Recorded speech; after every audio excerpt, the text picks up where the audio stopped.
Good afternoon, everybody. Welcome to our PCA Live, a special edition on the Tuesday. We decided to move it from Friday because we feel that everybody will be enjoying post Thanksgiving with their families, hopefully visiting some great brick and mortar cigar lounges and PCA members for some Black Friday shopping. I'll be with my family in Williamsburg, Virginia. Of course, visiting Havana Connections there as I always do when I'm in Williamsburg, and some other shops along the way. But I'm joined by Patrick and Glenn today. We want to cover some government affairs updates. There has been a lot of stuff going on, and we've had a flurry of communications, but we wanted to take a step back and talk about a little bit what transpired in the past few weeks and some things that you may have seen in the cigar press or releases that we put out and what transpired in there.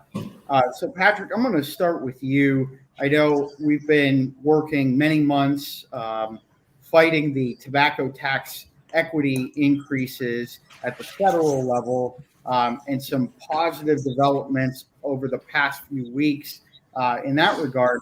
But if you could kind of explain where things stand right now and how we got to that point. Sure. Well, let's start with the really good news, which is that right now the House passed a version of the Build Back Better Act, and they stripped from it the tobacco tax increases for premium cigars and some other products as well. But most important to us, we spared our premium cigars from a tax increase, and pipe tobacco as well. There was up to 1,000% tax increase on cigars, 1,600% tax increase on pipe tobacco, and that I think is something that we should all be proud of because while it starts with the lobbying effort here in Washington D.C. Being backed up by PCA members calling in, writing into their congressional offices, participating in all of the cigaraction.org outreach. That's what backs it up, and that's what really made this campaign successful is being able to go into those offices with the members of Congress and senators and knowing that when we walk away from there, they're going to be hit with 100 emails, 100 letters. It made for a powerful effort.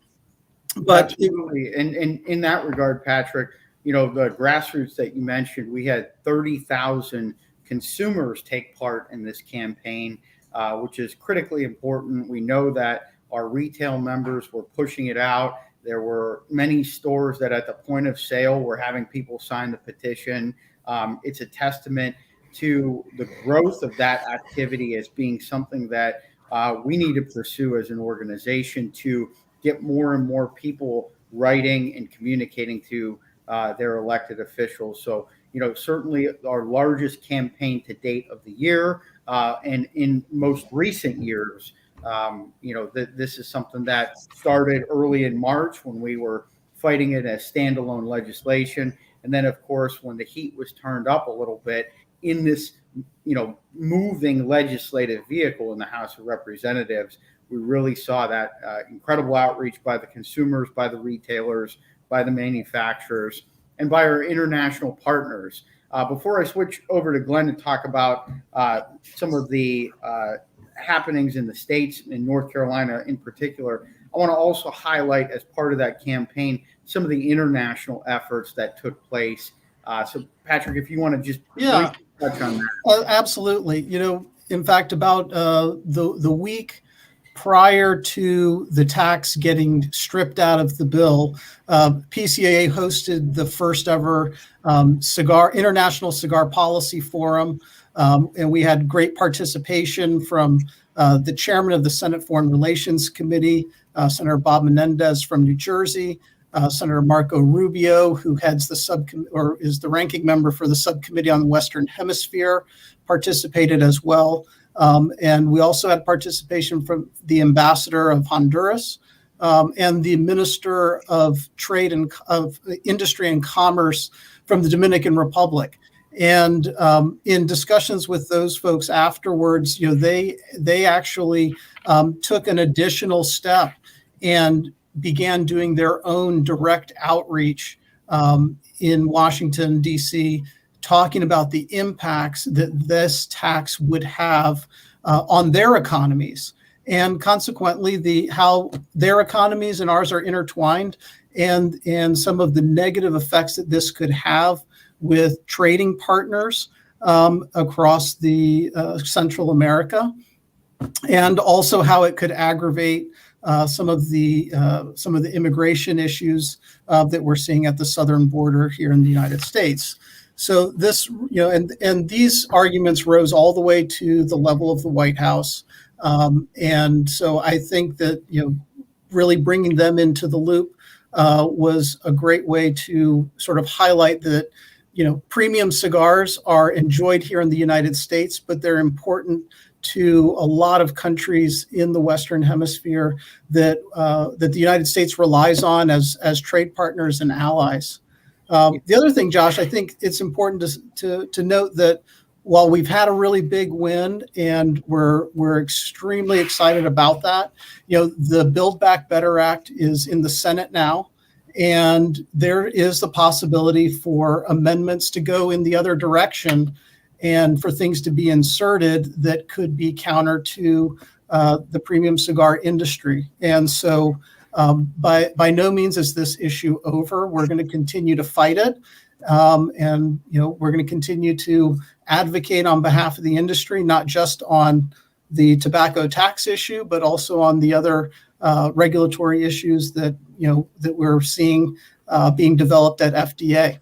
And we've hosted several meetings, this week on that in the Senate, which, we will continue to do and keep people abreast of all of the issues facing the industry that you mentioned. There's a multitude of things that are in these big packages. And, we've talked in the past about, wanting to really expand our portfolio of issues that we examine and we engage on. Of course, the tobacco tax equity was the chief among them. However, ones that affect small businesses, employment, supply chain, we are engaging more on those issues, now in the present. And I think we've built a lot of goodwill with these offices in both the House and Senate, having conducted 150 meetings to date this year on the tax issue. There are other inroads that we're making, and really being seen as a resource to congressional offices about tobacco policy, but also small business policy. Glenn, I want to pivot over to you. Another major win in North Carolina. Talk about that and the efforts of our great retailers there. I know that you were recently in North Carolina as well. I was, speaking of the southern border of Virginia, at least. It was so intriguing, the timing of this. Let me back up a little bit. Late last week, I got a phone call in the middle of just before getting ready to turn in, and it was Senator Todd Johnson of the North Carolina legislature, who's a devout friend of the industry and has been an unapologetic supporter of a tax cap in the state of North Carolina. And he and I and the group and the PCA board and all have stayed in touch with this piece of legislation for the longest of time, and ends up North Carolina is about the last state in the entire South, if not the country, to finalize its budget. So, God, when was it, Josh? Like last Thursday night, I guess it was, maybe Wednesday night. Yep. I get this text from Senator Johnson and says, the governor just signed the tax cap. And not just any tax cap, a tax cap of 30 cents, not the traditional 50 that we advocate for and desire, especially in our higher tax states, but 30 cents. And the fact that I don't want to put this in a partisan context, but a lot of folks think about the politics of cigars. They think conservative versus liberal. Well, you and I have said for a long time, at least and Patrick on Capitol Hill, you just mentioned Senator Menendez and Senator Rubio, bipartisan coalition. has represented this industry well on Capitol Hill. Well, it's that way in the states as well. So here you have Senator Johnson as the chief proponent of a tax cap, and you had a Democratic governor, Roy Cooper, signed the bill. And I think that's important to note that politics, the politics of cigars has no boundaries. It has no partisan boundaries. We've got friends on the right, friends on the left, and friends right down the middle. And I think the North Carolina action, and this is incredibly significant, that it comes on the heels of Governor Whitmer signing the exact same thing in Michigan.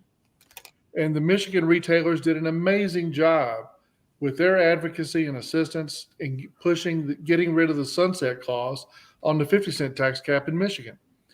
And having North Carolina and Michigan happen right at this juncture, at the end of this quarter, before we're about to see over half of the country's state legislatures go into session in January, is perfect political timing for those states that are now considering or have carryover bills on tax measures that we know of. And that happens to be Illinois, New York, New Jersey, possibly Nebraska, and now with your information, Josh, Indiana.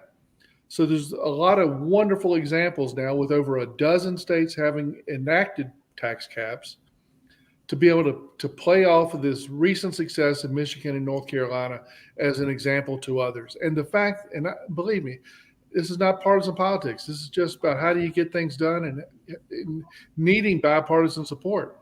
I think it sends a great message to states with Democratic governors that Roy Cooper and Governor Whitmer of Michigan signed these particular most recent tax caps. I think it's a marvelous message, especially to places like New York and Illinois and New Jersey.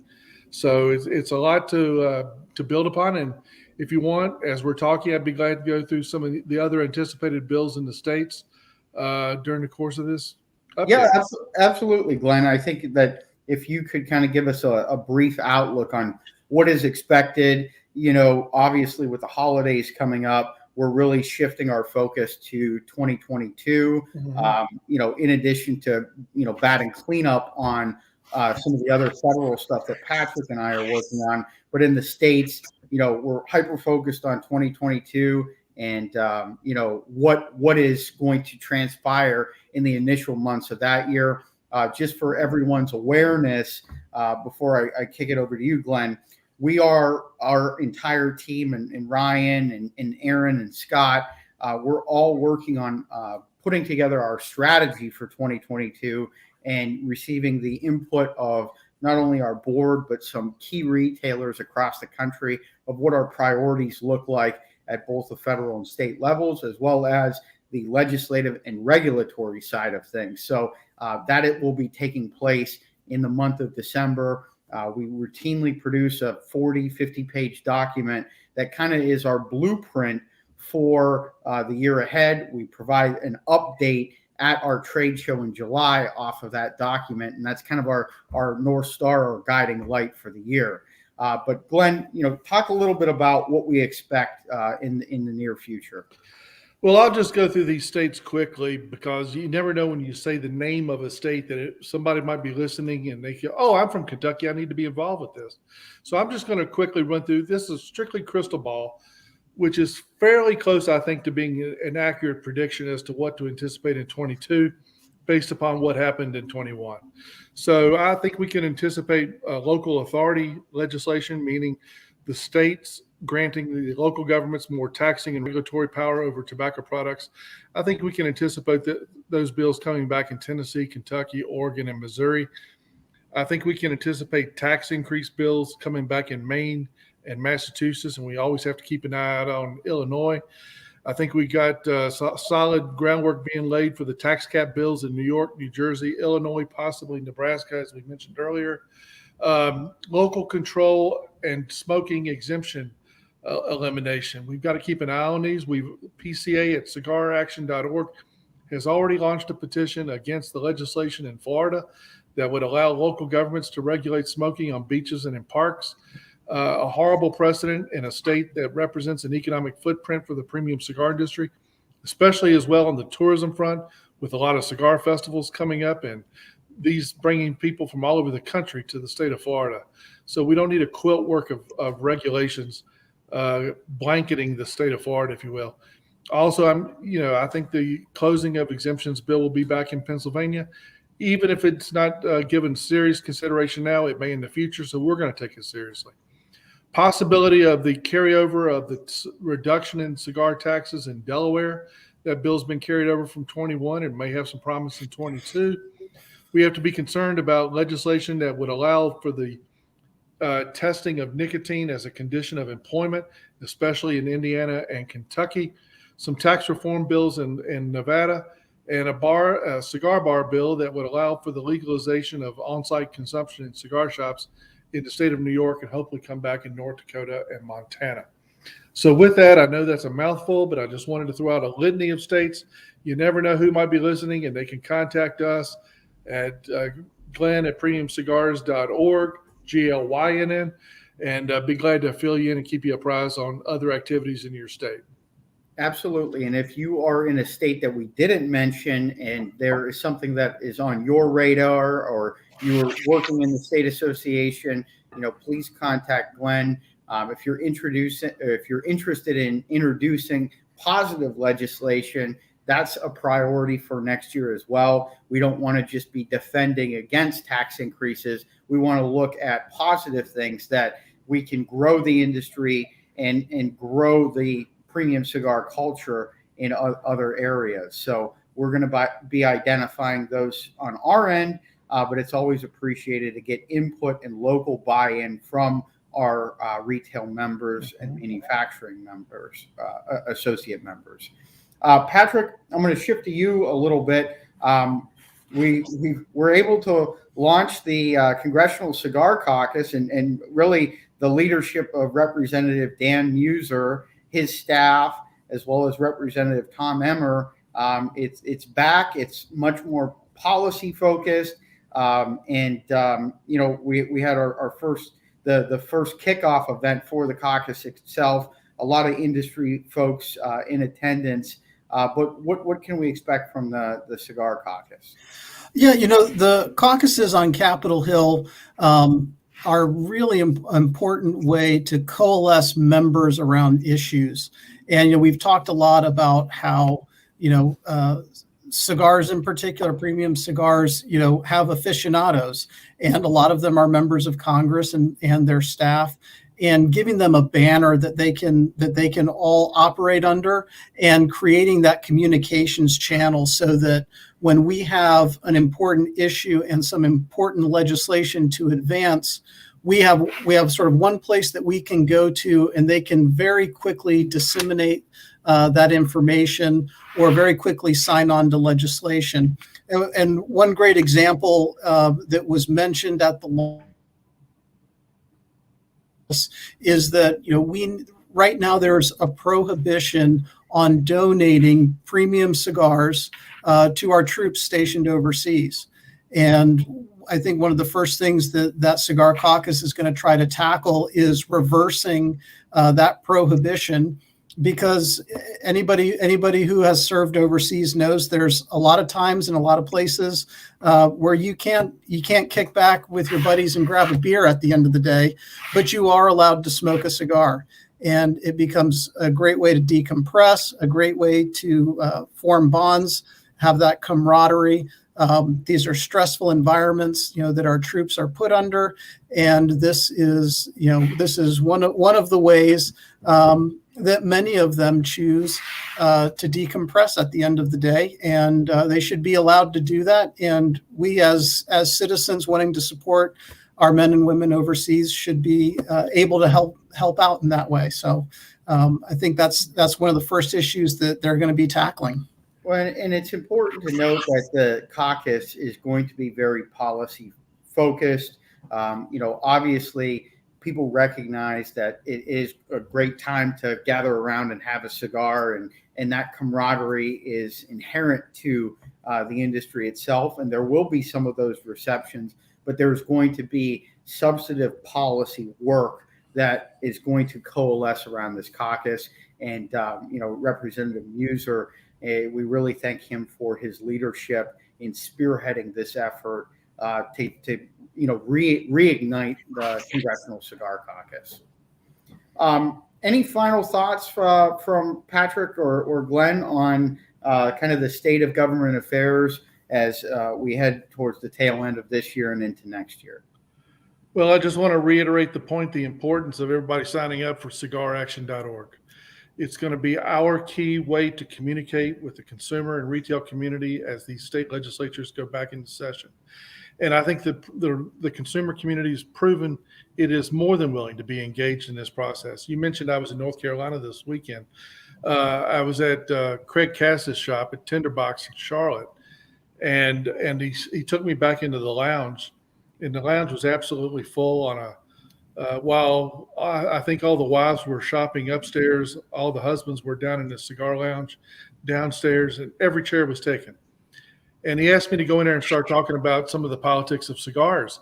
And what was intriguing was here you are in a North Carolina cigar shop, in a North Carolina lounge, and all these transplants started asking me questions. Well, what's going on with cigars in New York? What's going on with cigars in Illinois? What's going on with cigars in Texas? And it was the absolute melting pot of every race, creed, color, demographic represented in one little area in one cigar shop in America. And I thought it was so indicative of what this industry represents.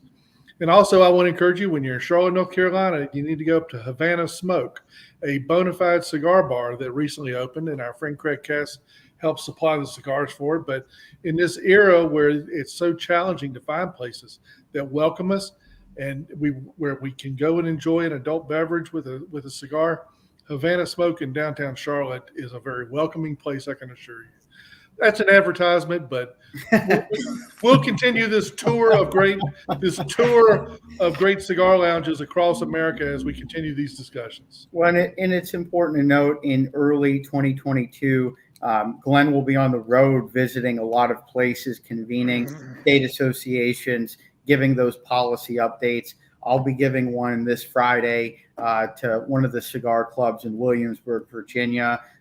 Know that if you are a retail member and you want to have a member of our government affairs team provide a virtual or in-person briefing on what's going on in your state or your locality, or just a general overview of some of the federal things, please take us up on that offer. The initial months, January to March, Glenn is definitely going to be busy traveling on the road, going to a lot of those places.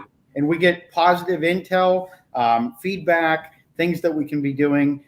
Now is really the time to contact Glenn, myself, about ways that we can provide additional resources to our members in preparation for 2022. As I mentioned, we are drafting this big document, and our membership and your customers, that input is impactful in getting to where we need to be to finalize that. So I think we'll conclude there. I want to wish Glenn, Patrick, and all of our members and everyone that's tuned in a very happy and safe Thanksgiving, and hopefully everyone gets to enjoy some cigars with their families. Absolutely. All right. Happy Thanksgiving. Thanks, everyone.